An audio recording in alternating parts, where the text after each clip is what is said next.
I am confused. Being philosophically consistent and being a very honest person, I'm sure you can tell me where God came from.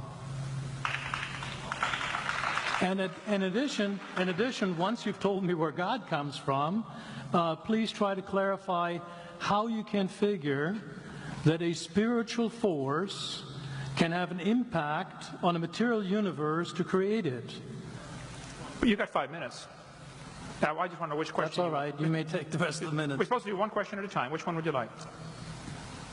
That was part of the format for the debate. So which question? I want you to fill in the story of the rest of the beginning of the universe.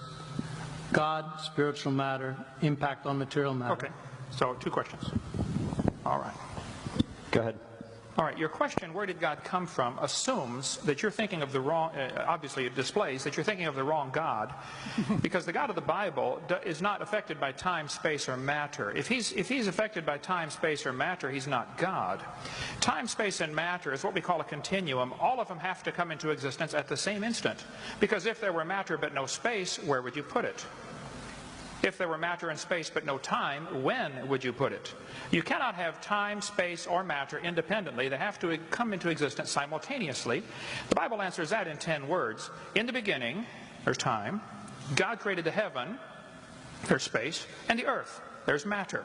So you have time, space, matter created, a trinity of trinities there. Just, time is past, present, future. Space has length, width, height. Matter has solid, liquid, gas. You have a trinity of trinities created instantaneously. And the God who created them has to be outside of them. If he's limited by time, he's not God. The guy who created this computer is not in the computer. He's not running around in there changing the numbers on the screen, okay? The God who created this universe is outside of the universe. He's above it, beyond it, in it, through it. He's unaffected by it. So the concept that a spiritual force cannot have any effect on a material body, well then I guess you'd have to explain to me things like emotions and love and hatred and envy and jealousy and rationality.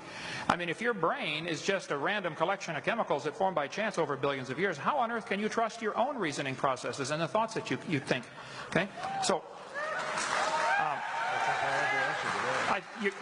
your question, where did God come from, is assuming a limited God.